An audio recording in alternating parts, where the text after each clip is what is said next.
Hello and welcome to Never Seen It, a podcast about movies we haven't seen yet. I'm your host today, Betsy. With me, as always, is my co-host, Trent. Happy holidays! Happy holidays! We are moving forward in our holiday movie series. This is number 2 of 4. We are watching from 1984, Gremlins! What? Yeah, so this Gremlins, a holiday movie? This is one of those where it's our podcast and we've decided, and culturally, we as Americans have decided that Gremlins is a Christmas movie.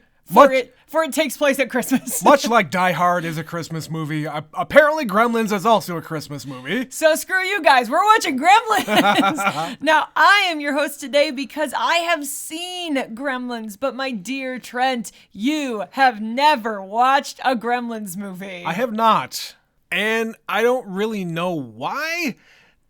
I think when I was a kid, my parents didn't want me to watch it because they thought it might be not for me, or scary, or just inappropriate, maybe. So yeah, this is definitely one that is quote-unquote a family movie, but it's kind of harder. naughty. It is harder PG. Yeah, it's a little naughty. Yeah, and I know enough about it to get the gist of what I'm walking into here, but what this world is, I don't really know. Or what's the plot? Is this like a family that have pets of these gremlin creatures, or what's the deal? I have no idea. Well, what do you know? What have you gleaned from almost 40 years of this movie being in existence? Every family in the 90s named their dog Gizmo. That's what I got out of this movie. No, I actually have an aunt and uncle who had a dog named Gizmo. Because of this? Because of this movie, yes. Interesting. I don't think I knew that. It's the things that you've heard throughout the zeitgeist of this movie is there are rules when it comes to these creatures. Mogwai? Is that what they're called? A Mogwai, yes. Mogwai, okay. I knew that much. There's Mogwai and there's Gremlins. I don't even know what the hell the difference is. Anyway, so whatever they are, there are rules about them. You can't feed them after midnight. Okay. And there's something about water and something about a microwave. I've never seen the movie, so these are the things that I've kind of gleaned through osmosis. But there are rules involved. Yeah. And I don't even know if this is if there are kids involved or if it's all adults or if it's a mix of both, because for the most part, the movies from the mid-'80s are all kid-focused. Like we watched E.T., that's all kid-focused. There are adults in it, but it's not about them. Exactly. Mm-hmm. So I don't know whether or not it's going to be about kids or if it's going to be all gremlin-focused. Do they even speak? Do they have their own language? Is it mainly about them? I don't know. And I'm kind of at a loss here because I think of the stuff that came out of this era and I immediately go to Fraggle Rock. Just because it was a similar thing around the same time. Right, those kind of puppet type shows and movies. Yeah, there was a lot of that. These two things are kind of tied together in my head. Okay. But of course, I've never seen this. I never even really watched Fraggle Rock all that much because it was on HBO. We didn't have HBO. Fair enough. Do you know anyone who is in this movie as far as the actors? Hell no. Right. Nobody. I know there's at least a couple you will recognize. Whether or not... I don't even remember. I haven't seen this movie in a really long time. How big a part they play. How long ago have you seen this? I've seen it in the last 15 years. I think probably the last time I watched it was either right before we started dating, or maybe I watched it when you were working or something. Okay, probably more than 10 years then. Probably. And this is not one I have seen a ton of times. Honestly, I've probably seen the second one more just because we recorded it off TV back in the day when you could do that. And like, we'll get into it after we watch it, but I understand Gremlins 2 is a completely different kind of a thing. Absolutely. And it's just nuts. And like, this is a complete movie. Gremlins 2 is just crazy. Anyway. Well, that is a story for another time. For now, we are going to go and watch 1984's Gremlins, and we will be right back.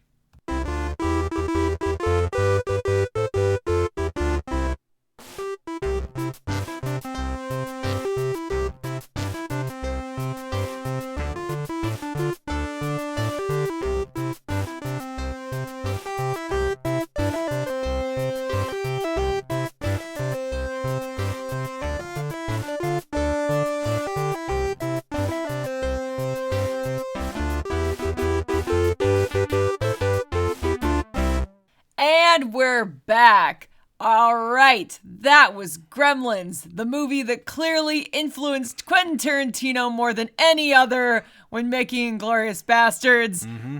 What did you think? Betsy, you didn't tell me we were going to watch another horror movie. I thought Never Scream It was over. It's sort of. It's comedic horror. It's more in the vein of camp in the way that The Evil Dead was. It's still. But it's a Christmas movie. Fuck. There were trees and carolers And Santa. How is this not a Christmas movie, Trent? Okay, if we're going to talk about that argument, I agree. It is a Christmas movie. If nothing else, we're going to get that out of the way. I agree with everybody. It is a Christmas movie. You'd be hard-pressed to not call this a Christmas movie for those reasons. It's just not about the spirit of the season, as it were. Nope. We even have one character like completely poo-pooing it because of a horrific incident with her father. We'll in get her to childhood. That later. Yeah. Fuck. Betsy, I didn't really know what the hell I was getting into here. But at the same time, I did. Like, I got the microwave thing. I had no idea what that was going to be about. You knew something about a microwave. I know there was something to do with a microwave. It was just burned into my brain. I think maybe my cousins saw this movie, and they described it to me as a child. And I just, no, nothing. Retained that. I guess. Wow. Fuck, I mean, it's another Steven Spielberg movie. Yes. That I had no idea was involved. There's a lot of people involved in this movie. This is in the early 80s. We watched another one of these where Steven Spielberg was producing it and presenting it. So he slapped his name on it because he was a big deal in the early 80s. Poltergeist was a Spielberg joint in the same vein as this one But is. he didn't write it. He didn't direct it. He has nothing to do with this one other than he and his producing partners produced it. Yeah, they helped produce it. They funded it. They put it out the door. Yep. Future director Chris Columbus wrote the screenplay. Yep. The composer for this movie is Jerry Goldsmith, who has made a lot of movies you've heard of. Yeah. The one that we love the most being The Mummy. He did the composing for that. I don't know who the director is, but we've got a lot of stars of the 80s. So Phoebe Cates is in this movie. Judge Reinhold is in this movie. Barely. Corey Feldman is in this movie about a hot minute before he started getting famous. Yeah. So yeah, there's definitely people involved in this production. Yeah, in the production anyway, but like I would not say any of the actors are of any kind of note. They're just kind of those people you've seen around. Yeah, and like Judge Reinhold will become famous later. Phoebe Cates will become famous later. Corey Feldman will become famous later. So yeah, like this is the roots of a lot of people's careers. At the time this came out, Phoebe Cates, I think, was the most famous of the bunch, because I think she was in Fast Times at Ridgemont High, which came out before this. Did it come out before? Yeah, it came out in 1980. Well, then Judge Reinhold was in that too. Okay, so yeah, these guys were on the rise, but this was not a major movie to make them major stars. Oh, I mean, the premise of the movie itself is pretty simple. There's this little creature, and you can create whatever you want about this little creature. down to the rules about it, what it does when you break the rules, everything you can play with, but it has to remain grounded in somewhat reality outside of this little creature. Well, yeah, everything that happens in this movie could happen, except that there's chaotic little creature. Except that they exist. They don't. Existing, yes. Yeah. So what I'm not quite gleaning from this is, Trent, did you actually like this, or are you just overwhelmed by the chaos? This was amazing. I love this movie. Me sitting here right now, I can't believe it's taken me this long to watch it. I, again, really did not know what to expect going in other than the things that I said at the beginning. Because everybody knows what the Gremlins are. Everybody knows Gizmo. Everybody knows that they're little cretins that just are chaos machines. But sitting down and watching an hour 47 minutes of this movie is an experience. It's not soon to be forgotten, certainly. And I think that's why it has stayed in the zeitgeist for so long. It has lived on, yeah. Yeah. Because you can understand also why you maybe wouldn't be shown this if you were a kid. Like, it's on the scary side if you're a child. If you were a child watching this, it's a little bit scary. Like, your mom is being attacked and strangled by a gremlin that was in the Christmas tree. Literally strangled and cut, scratched on the face. Yep. And then this is right after she, blends one of them in the fucking blender. She did do that. She microwaves one until it explodes and stabs one to death with a knife. That kitchen, there's kind of a mess in there.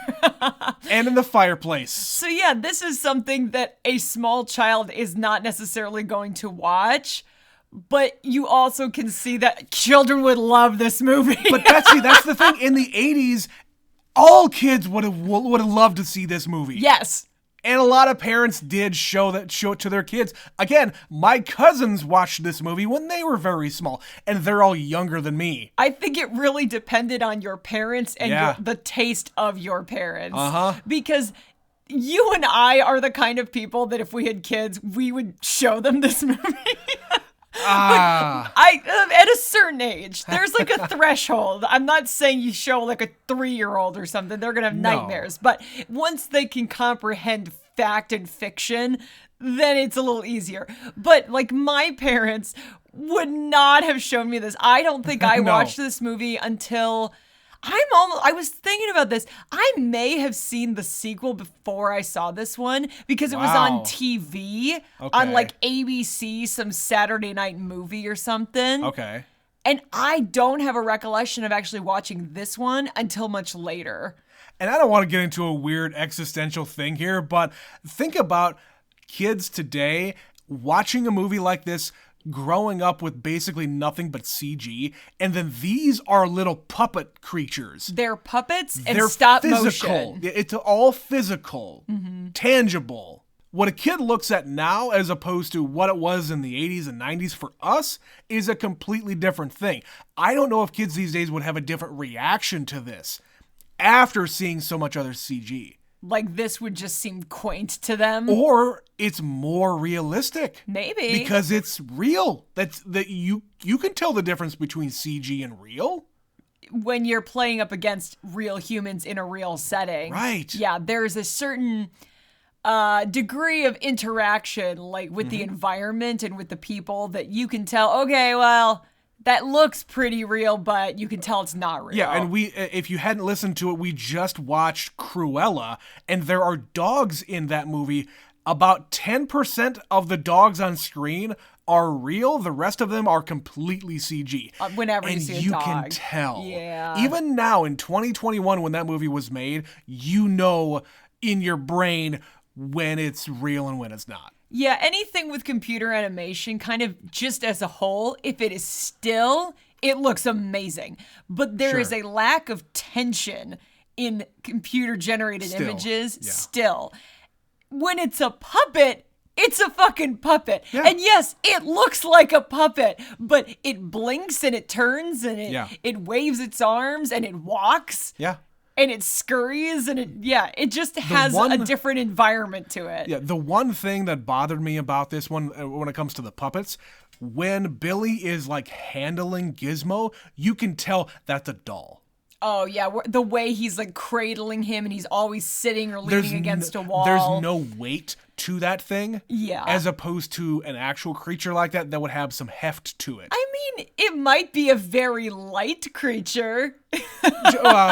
Again, if you watch the movie looking at something like that, it literally looks like he's holding a doll. But then they do these weird camera tricks to make it seamless when it transitions from him having the doll and there being a puppet there. It's really, really subtle, but I noticed it where the camera cuts were, where the camera doesn't pan down far enough to see the swap out. Right. You're like always passing behind somebody and it's like, I'm going to set you down. And then in the next frame, he's standing up and it's not, it's different. Yeah. There's little moments like that. But overall, Gizmo's adorable. He's an adorable little puppet. He really is. And like I said, a whole lot of people named their pets after Gizmo in the 80s and 90s. As I mentioned in the intro, I had an aunt and uncle who named their little Shih Tzu dog Gizmo after this little creature. Did it look anything like this? It had the weird snout and like a little Shih Tzu's gonna have that short little face. That's exactly what it was. Okay, I get it. So do you remember in the 90s when the Furby craze was going on? And the controversy of the Furby and the Gremlins. Do you remember this? Because didn't it sing like the Gremlins? They do bear a slight resemblance to the Mogwai in this movie. They have big eyes and pointy ears. They're about the same size. Yes, they're kind of a mass with little feet as opposed to having arms and legs. Sure. But you could understand why when those things came about, and they were, of course, programmed to learn language and talk, that you would suddenly be reminded of a certain 80s movie and why they kind of had a problem with that. I never had one. Some cousins of mine had one. I only interacted with one a couple of times in my life. And like their promise of them like learning to like repeat what you say and shit never came true. It was not a thing. I bet if you got a Furby now, it'd be a lot better. It would be a lot better. I think they would have the capacity to record things more, but who wants that in their house? That's why we have two of them. It's called Alexa. Slap some fur on those things and that's what you got. There's another enough. Furby. So we've got the Mogwai as Gizmo, which is cute and cuddly. Yeah. And you were right, there are 3 rules. The rules being you're not supposed to get him wet. You cannot get him wet at all. Don't take him in the sunlight because it'll kill him, and don't feed him after midnight. Now, you brought it up while we were watching the movie. There's a lot of plot holes with the whole don't feed him after midnight because it's like, do they respect daylight savings? What if they travel? How do they know what time it is? Is this like UTC time? Is it right? There's some problems with that particular rule, but we're going to just overlook that for the sake of the podcast. So then when he gets wet, his little back bubbles up, and there's a lot of this like weird 80s tech, like I don't know the company that did the puppeteering for this, but they had some cool effects where there's little balls popping off him, and they become 5 more Mogwai, and they're not like Gizmo, they're a little bit more mischievous. They're a little smaller. They have their own kind of personalities in and of themselves. They're just kind of spawning off of Gizmo. They're naughty. That's the thing. They are inherently naughty when they are born. Naughtier than Gizmo. Naughtier. And they arrange it so Billy, the person who has these Mogwai in his home, that he will feed them unknowingly after midnight. And then when they transform into the Gremlins, they are taller, skinnier, very alien-like creatures with sharp fangs and red eyes. They have claws. They are little demons. What did you think of the look of those? I mean, until they completely reveal them at like the big bar scene, they did a good job of like having that mystery and this fear about what is it gonna look like. They build the tension. And then it's completely gone when they're having a fucking party at the bar and like smoking cigarettes and getting served beer and everything under the sun. I don't want to get into every single thing they do there, but yeah. Everything kind of, with every generation of these, if you want to call it that, they get more and more chaotic because when they first spawn off of Gizmo, they're fairly tame. They're just a little naughty. Like, they're playing under the tree and they hang the dog up in the Christmas lights. Right. And they trick him into eating him. They're a little mischievous. Then they become the Gremlins.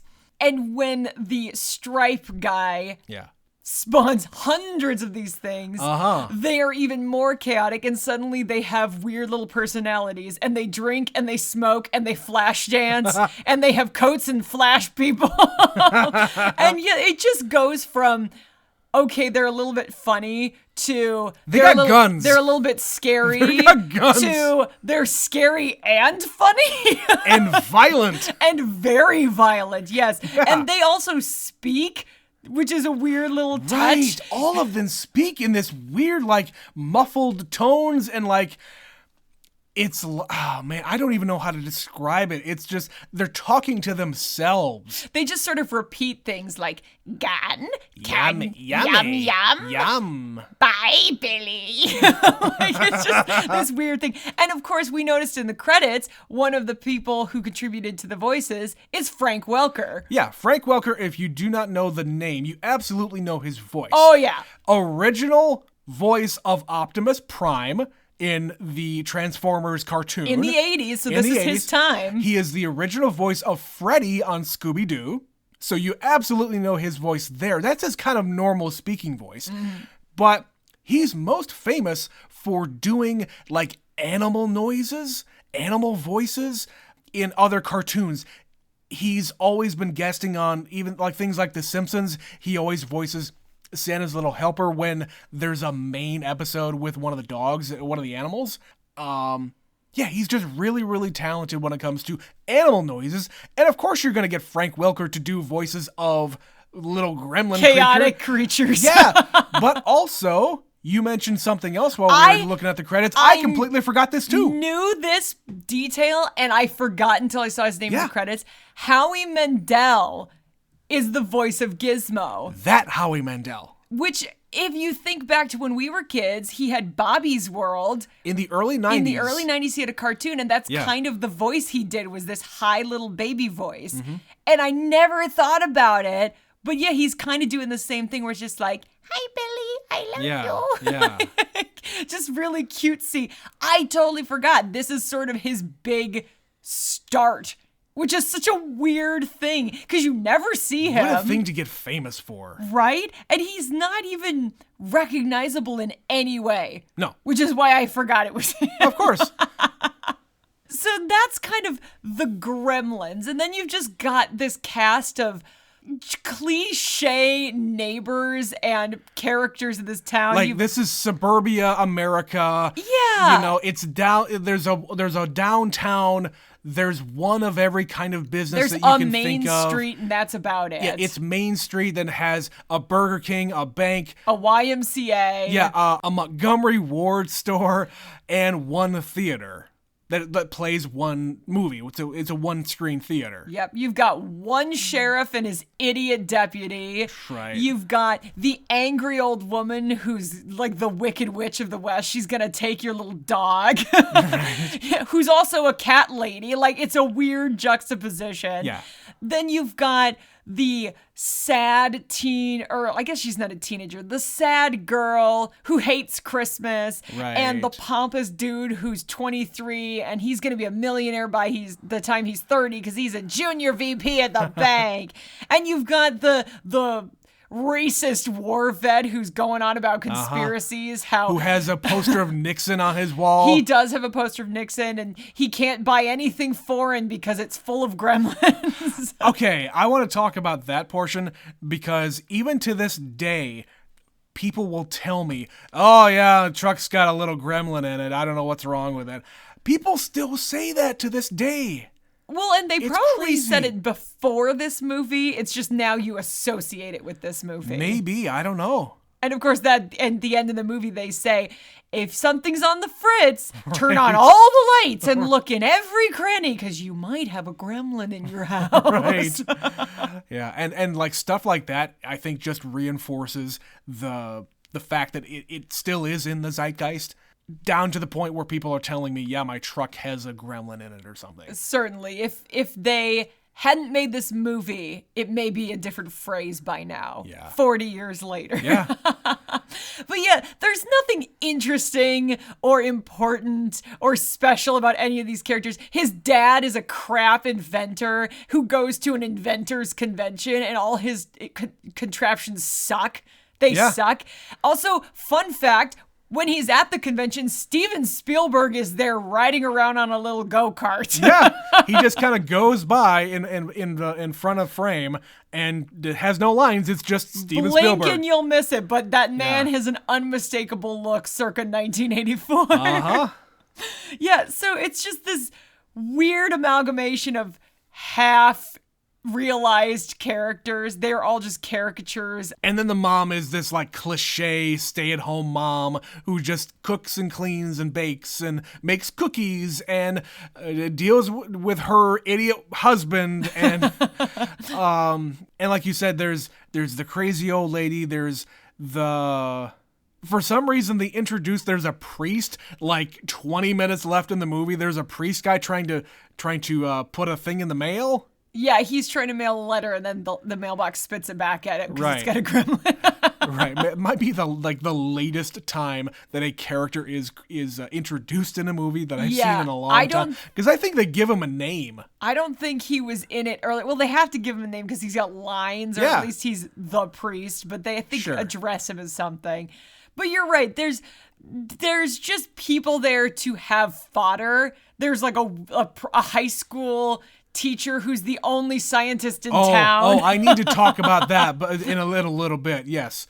But yeah, we set it up. There's just, again, Dad goes to Chinatown, and it's a stereotypical ancient Chinese gentleman who, quote, sells him. His grandson basically steals the Mogwai and gives it to him because they need the money.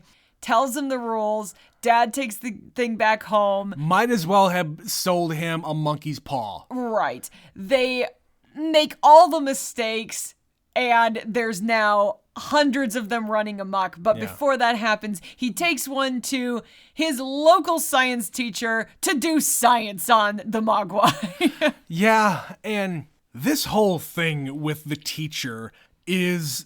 I think this is the thing that bothers me the most about the entire movie. It is this science teacher, let's say. You all remember your science teachers in high school. Are they actual scientists? No. Not in a small town. They are teachers, not in this suburbia town. They got fucking Bunsen burners, they got beakers, and they got chemicals that you're not going to be able to do any damage with. Real damage, anyway. That's it. They're not taught how to do anything else. No, they were watching a movie on the last day before Christmas break, because that's what you do. That was perfect. That one actually fits, because that's exactly what you do on the last day before Christmas break. And in 1984, it's a reel-to-reel projector. Yeah, I never had a reel-to-reel projector. No. They brought in the TV on the cart with the VCR attached to it. We were lucky enough to grow up in the age of the VCR. But we did have the slide deck. Oh God. We did have slide decks, and we also had the projector where you put like this transparent thing on the glass and it projects it on the screen. Yeah. Yeah, we had those, but anyway, we're getting off topic. So Billy brings the Mogwai into the school to give him one?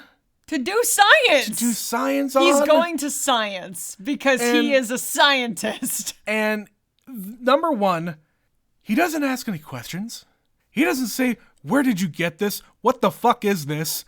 Why is it alive? Why is it talking to me? Why are there two of them now? I'm going to call the police. I'm going to call the mayor. I'm going to call my governor. The CDC, perhaps? The CDC. The government. Someone in a position of power and authority that can investigate this new creature that could be an invasive species, which clearly is about to be. Uh-huh. But yeah, he proceeds to just keep it in a cage, which, okay, good on you for keeping it in contained. A cage. Yep. Which is probably the same kind of a cage that you would put like a turtle in. Mm-hmm. He sticks it with a needle to take its blood. To do what? For reasons unknown. What the hell are you going to do with this thing's blood? Science! I keep telling you, he's doing science. What machinery? What things do you have to do what with he this was blood working with? so hard, he was there until 2:30 in the morning doing science. Doing what? We don't actually see him do any science. No! He sticks it and he eats a sandwich. Yes. That's it. And Eats then, half a sandwich. And then he gives it a Snickers bar and it murders him. Good! You are a drain on the scientific community. A blemish on the name of good scientists everywhere. Oh, God, yeah. And this is when the killings began. Yeah! I looked over to Betsy and I asked, so that guy's dead? And she said, oh yeah, he's dead. Oh yeah, the murders escalate quickly too. Like Mrs. Deagle, the angry old woman slash The cat angry lady, old cat lady. is introduced in her home on one of those chair lifts that brings you down the stairs. And she's going very slowly, but of course then the gremlins fuck with it. So when she gets on it, it goes so fast it launches her out a window. And she's dead. And she's dead. They cut the brakes in the cop car and they flip and they're dead. Probably. Santa was mauled to death. Yep. Yeah, it just goes on. But then, you know, the girl in the bar, who I'm not even sure is actually 21, but I don't think Billy is of age of doing anything like that. But I don't know. But she whatever. just goes with it and starts serving them all alcohol and cigarettes because Right. what else do you do in that She's situation? by herself. Yeah. Wow. There's a lot of irrational behavior as one would expect in this kind of movie. But it's also like non-behavior because when Corey Feldman shows up and goes upstairs and Gizmo is revealed, he's just, oh, okay, I'm gonna go look at this comic book. He's completely nonplussed by this little creature who's talking to him all of a sudden. Well, and then later he's like shooting the gremlins with a slingshot. Right. And then he cuts Christmas lights with a pair of scissors. Giant scissors. Metal scissors. Yeah. Because in 1984, those fuckers would have been 100% made of metal. Uh-huh. Yeah, big shears. Oh, Lord. And yeah, it's just a good 40-minute chunk of this movie. Chaos. Where they're just running around and they are starting fires. They're terrorizing this house. They're terrorizing Gizmo to begin with. They're throwing darts at him. They've thrown him in a dartboard. Oh, the poor Gizmo. They dropped him down the laundry chute. Betsy, I want a laundry chute in our house. I know. We'll work on it, Trent. Maybe when we remodel, we'll figure a way. We'll find a way. They go to the guy's house and they're hanging off of the antenna, and then they drive his tractor into his house. Both dead. Yeah, they're dead too. Maybe he deserves it. Whatever. And then they all just decide to gather and go to a movie. Yeah. Watch Snow White. Snow White and the Seven Dwarfs, which you had an interesting comment that they have special licensing in this movie from Disney. In 1984, Disney would have taken the money from anybody because Disney was in a bad way in the dark 80s. days of Disney. So Amblin Entertainment licensed fucking Snow White, one of their original movies, for this movie in a stupid fucking way. Well, and not even just Disney, but they licensed the Looney Tunes because they were all over this movie too. Oh yeah, the Looney Tunes, all of like their like sound effects were in this too. They had Bugs Bunny plushies, which by the way, there was also an E.T. plushie there. There was an E.T. plushie. Yeah. Right front and center where he belongs. Yeah, that was an interesting thing just to see. Wait, that's a Disney-ass Disney movie in this not Disney property. We forget, because we grew up just a little after this, that the late 70s and into the 80s was really a bad time for that company, which you wouldn't think of it now because, you know, they came out the gate in 1989-90 with Little Mermaid, and it was just bam, bam, bam, just Little back Mermaid, to back Beauty to and the back Beast, hits. Aladdin, boom, boom, boom. Just classics as far as the eye can see. And it wasn't until like the late 90s that they started to kind of peter out, but then Pixar came along and they bought Pixar. They could see the writing on the wall that classic animation was not long for this world. They tried it one more time and it didn't work out. Yeah. Which is really a shame. That's a whole different conversation. But for them to actually just give a completely separate company the rights to use their imagery and their sounds. Yeah. And their song. They have footage from Snow White in this movie. They are watching Snow White and the Seven Dwarfs, and they're singing "Hi Ho," and all the Gremlins are singing along with Gizmo. That was so cute. I love that little affectation that they when they introduce him at the beginning. Is he singing? Yeah, he does that sometimes. He likes to sing. And it's just an established thing that Mogwai like to sing, and so do the Gremlins. And it is just like a theater full of hundreds of these little fuckers wearing little like Hawaiian shirts and dresses and lipstick and hats and coats. And they're just swaying and singing hi-ho and throwing popcorn like lunatics. And then when the movie cuts out, they see them behind the screen and it turns into another horror show. And there's like a cartoon that's like animated. Like that footage of them on the screen where it looks like the Gremlins are running at the screen. I'm pretty sure that's animation. Like drawn animation. I don't know. It looks cool though, but then it just that looked really cool. into madness. And then of course, I called it when it was going on when they were down in the basement turning the gas on. It's like, oh shit, they're gonna Inglorious Bastards this place, and sure enough, the whole thing blows up. They blow them fuckers up, but of course, like any horror movie, you still have to have your main bad guy. That's right. So Stripe is not in the theater. He went to go get snacks. He went to get yum-yums at the department store. And then the last sequence is just, again, anything you could think of having him do, he's doing. He is chasing these people, like shooting baseballs at Billy. Yeah, this is basically Dawn of the Dead when they're in a mall and there's all sorts of shit in this hardware store that they could use as weapons, let's say, implements. Right, but instead of Billy stepping up and doing anything useful, he's getting his ass handed to him by a gremlin. And he's got baseballs he's shooting at him. He shoots him with a crossbow. A mini crossbow. He goes after him with a chainsaw. Speaking of Evil Dead. Right. And just as it seems like he's going to win the day, he pulls out a gun. Right. Like, it's just like, what the fuck is this movie? But like any good movie, Gizmo comes and saves the day, and all of the bad gremlins die, and the good guys live. Light bright. Light bright. Yes, he lets the sun in. I was trying to remember, because I haven't seen this in a while. I was like, Gizmo doesn't die here, right? Because if he's letting the sun in, he is also susceptible to death. Of course.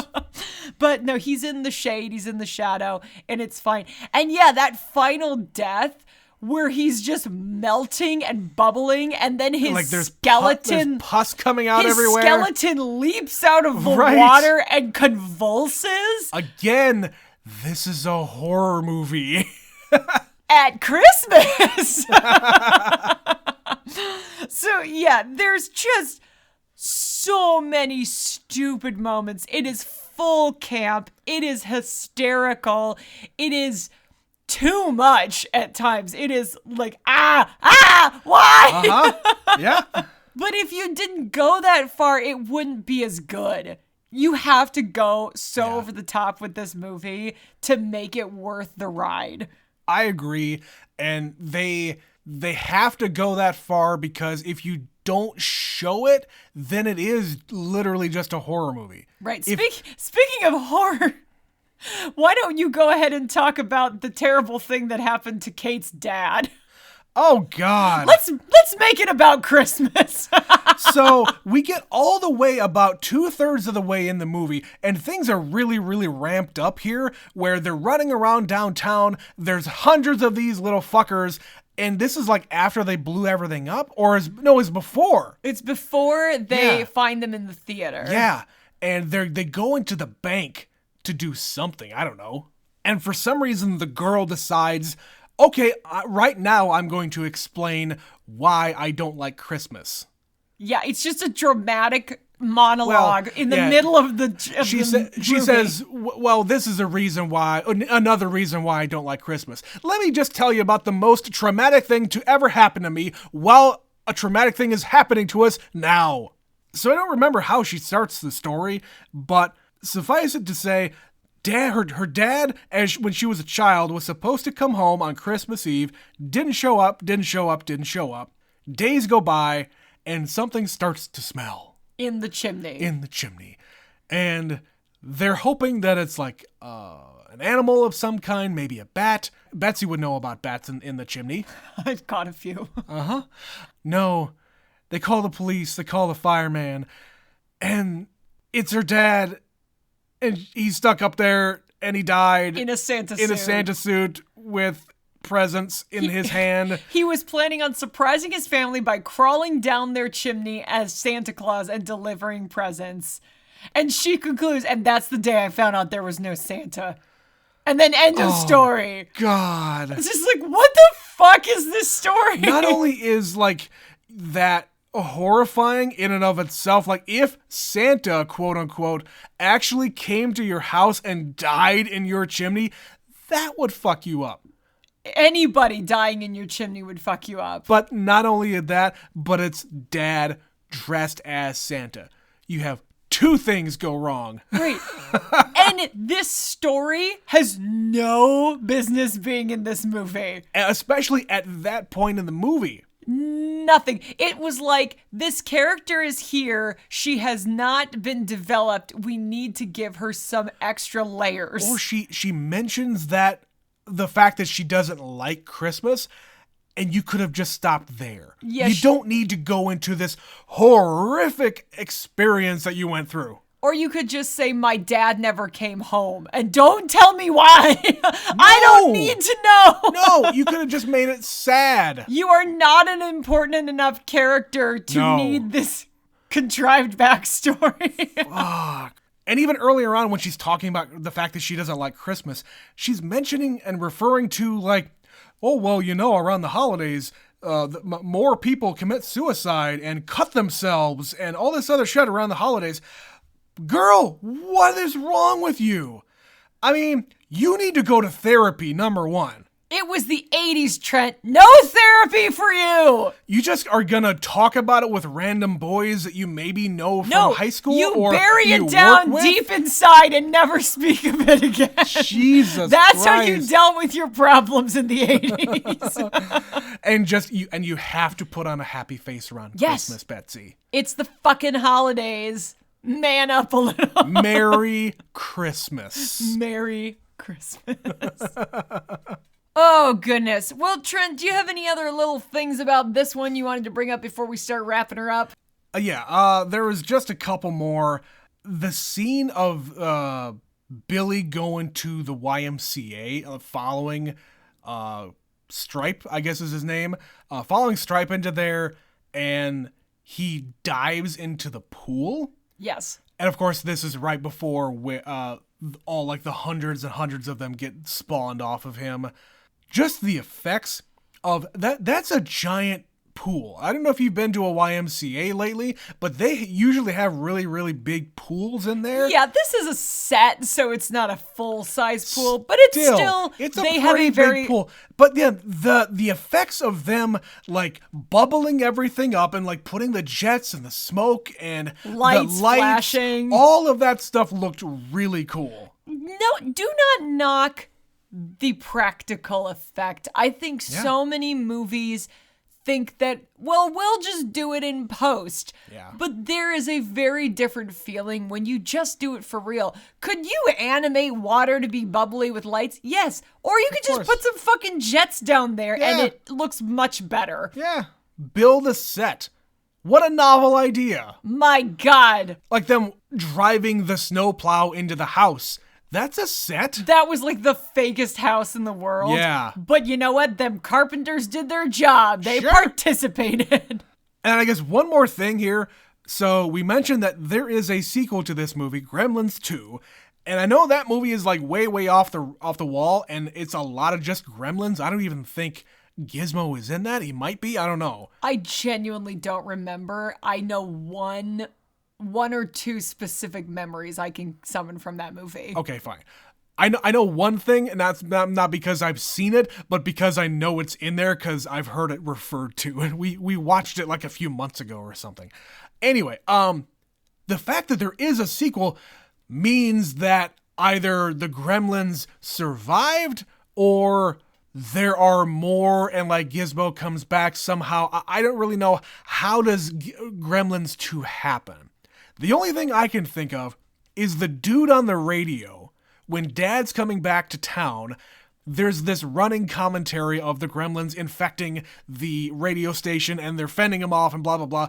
He says, Marines are standing by with fire hoses, which is to say, my feeling is those Gremlins got away because the fucking Marines were there with fire hoses and they multiplied from there and they got away from there. I mean, I don't know how they all communicated with each other to meet at the movie theater at a specific time.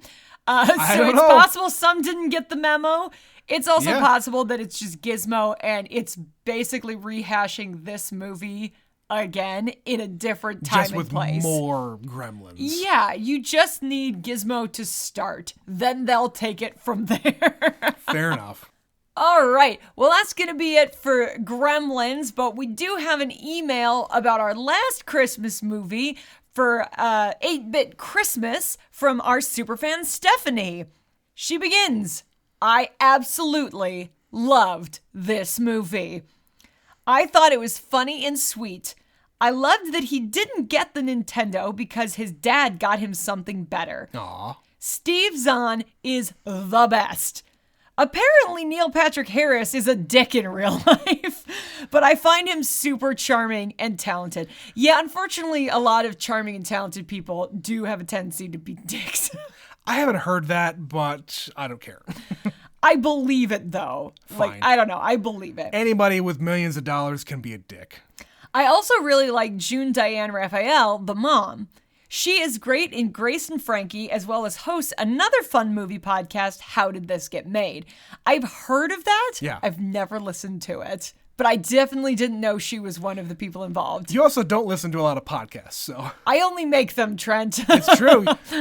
I don't have the... You're the talent. You can't be consuming this stuff. This is the thing. You listen to them while you're multitasking. Yeah. I can't focus because all I want to do is listen to the podcast. I have to give it my 100% attention to absorb it. Otherwise, I find myself zoning out. All right, fair enough. So yes, I do listen to podcasts. I just don't listen to every podcast under the sun.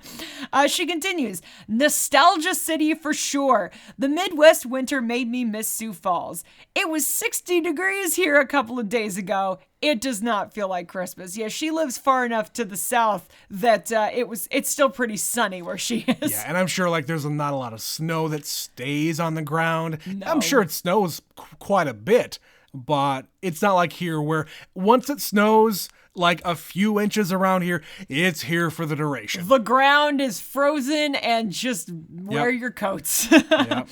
I was not allowed to have any game console growing up because my sister and I, quote, got too violent just playing computer games. Oh my.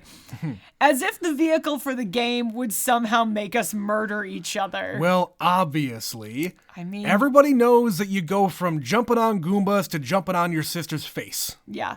And then there's knives and explosions, and next thing you know, juvie. Yeah.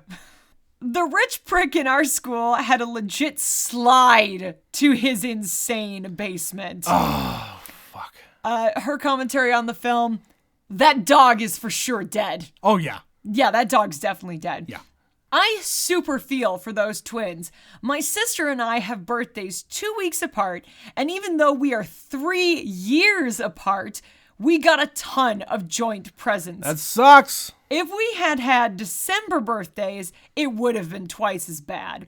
I loved the end and cried when we discovered the dad had passed. Yeah. Such a good one. This will totally be a rewatch for Christmases to come. If you want another recent Christmas movie, I recommend Single All the Way. It is pretty standard Christmas movie fare, except Jennifer Coolidge. Love superfan Stephanie. Jennifer Coolidge makes everything better. Well, and she's having a moment right now. And it kind of started with that movie, and White Lotus came out last year for season 1, and now she's in season 2. And now she's also in a Gap commercial or Old Navy or something. A very strange Old Navy commercial. Yeah. All the Old Navy commercials are strange, Trent. Not that strange.